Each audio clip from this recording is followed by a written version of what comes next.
Next topic नियाजिन। चलिए मैं आपको नियाजिन के बारे में पढ़ाता हूँ। नियाजिन बहुत ही इंपॉर्टेंट है, याद रखिएगा। विटामिन B3 को अपन बोल देते हैं नियाजिन, ठीक है। विटामिन B3 को अपन बोल देते हैं नियाजिन। नियाजिन को प्यार से केमिकली फॉर्म जो होता है ना, उसका अपना होता है निकोटिनिक एसिड और निकोटिनामाइड। तो विटामिन B3 का केमिस्ट्री का फॉर्म अपना नियाजिन, और इसके दो फॉर्म होते हैं निकोटिनिक एसिड और निकोटिनामाइड। Am I clear? फिर ये नियाजिन कर रहे हैं तो कर क्या रहे हैं, याद रखिएगा। नियाजिन अपना बहुत इंपॉर्टेंट एक कोएंजाइम बनाता है, NAD और NADP बहुत सारी रिएक्शन में आपने देखा होगा कोएंजाइम की तरह काम करता है। तो NADP अपने यहाँ पे आते हैं। Am I clear?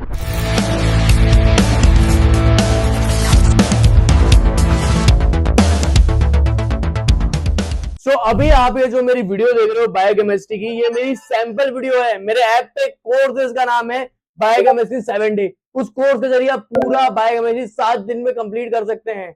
और ये तो सिर्फ सैंपल वीडियो है। मेरे रियल कोर्स में आपको क्लिनिकल केस स्टडी मिलेंगी, रीजनिंग के टॉपिक मिलेंगे, कैसे याद रखना है उसके निमोनिक मिलेंगे आपको। तो ये पूरा कोर्स, क्योंकि पेपर का पैटर्न चेंज हो गया है तो मैंने पूरा कोर्स भी चेंज कर दिया। यूट्यूब पे ओल्ड वीडियो डल रही है, मेरे ऐप पे न्यू वीडियो आपको मिल जाएंगी नए पेपर पैटर्न के हिसाब से, क्योंकि अब रीजनिंग क्लिनिकल केस स्टडी आनी है। पेपर का पैटर्न मुश्किल हो गया है। तो मात्र 1000 रुपए का एक कोर्स मैंने आपके लिए बनाया है। आप मेरा ऐप डाउनलोड करो, उसका नाम है जौहरी MBBS। उसमें बायोकेमिस्ट्री 7 डे पे जाना, उसके अंदर आपको ना सैंपल वीडियो दिख जाएगी, पहले आप वो देख लेना, तो आपको समझ में आ जाएगा आपको बाय करना है कि नहीं करना।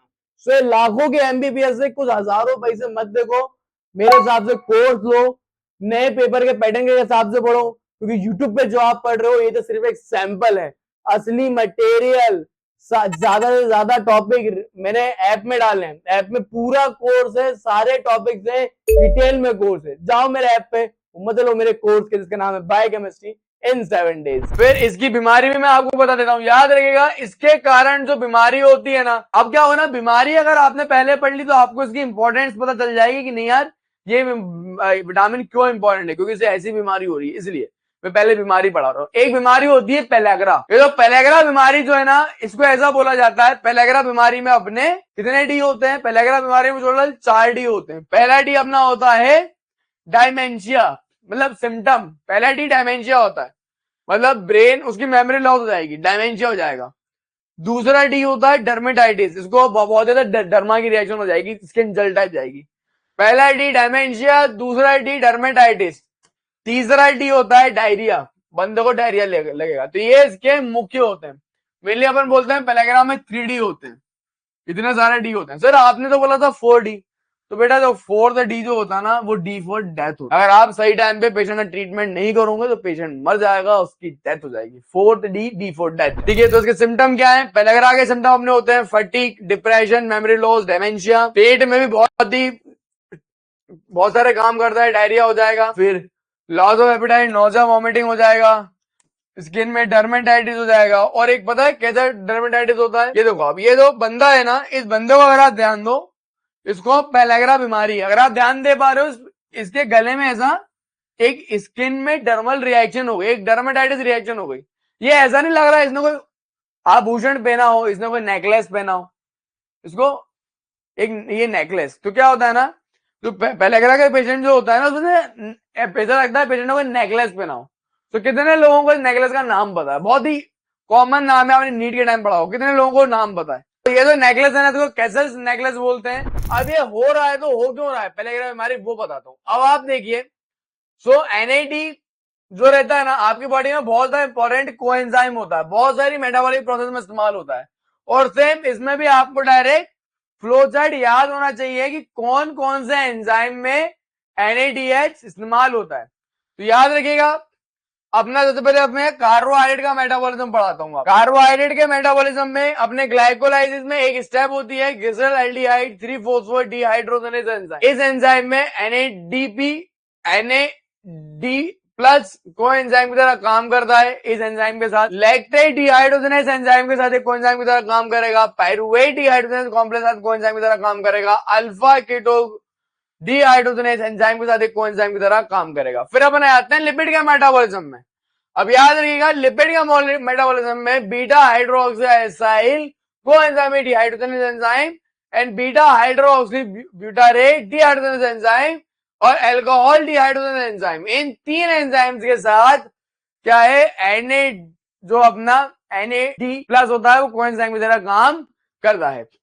फिर प्रोटीन मेटाबॉलिज्म है। प्रोटीन मेटाबॉलिज्म में ये जल्दी याद आएगा कि ब्रांच चेन कीटो एसिड के डिहाइड्रोजनेशन में ये यूज होता है। मेनली मैं आपको बताऊं, जितने भी डिहाइड्रोजनेज वाले एंजाइम होते हैं ना, उसमें NADP यूज होता है। फिर अपन आ जाते हैं वो सारे एंजाइम जिनके अंदर NAD+ और NADP+ इस्तेमाल होता है। तो ग्लूटामेट डिहाइड्रोजनेज, आयोसिट्रेट, अपना ग्लूकोज 6-फॉस्फेट डिहाइड्रोजनेज, मैलिक एंजाइम, इन सब में यूज होगा।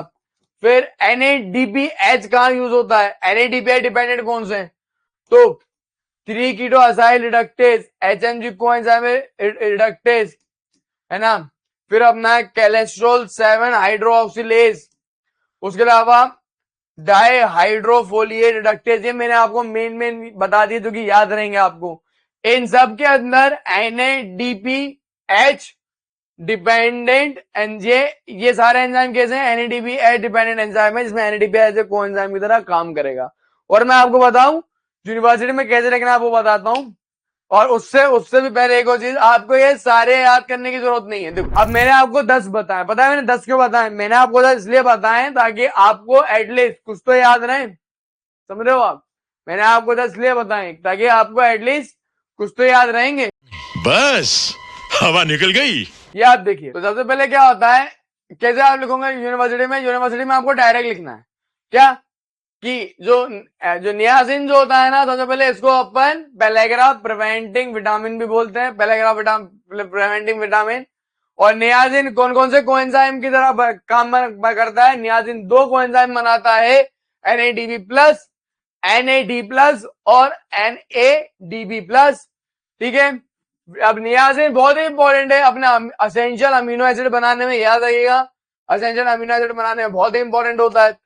फिर डेली कितना खाना चाहिए? 15 से 20 मिलीग्राम डेली खाना चाहिए। कहाँ कहाँ आपको मिलेगा? जितने भी अपने रिच सब्सटेंस होते हैं ना, जैसे कि अपने लिवर में, ईस्ट में, जितने भी पल्सेस होती हैं, बीन्स, नट्स, वहां आपको मिलता है, ठीक है। फिर अगर नियासिन नहीं होगी तो अपन को पैलेग्रा हो जाएगा। उसके बाद आपको करना है, आपको पूरी वो फोटो बना देनी है, टेबल, ठीक है। सो ये मैंने आपको मेन विटामिन बता दिए। कौन कौन से main vitamin? B1, B2, B3।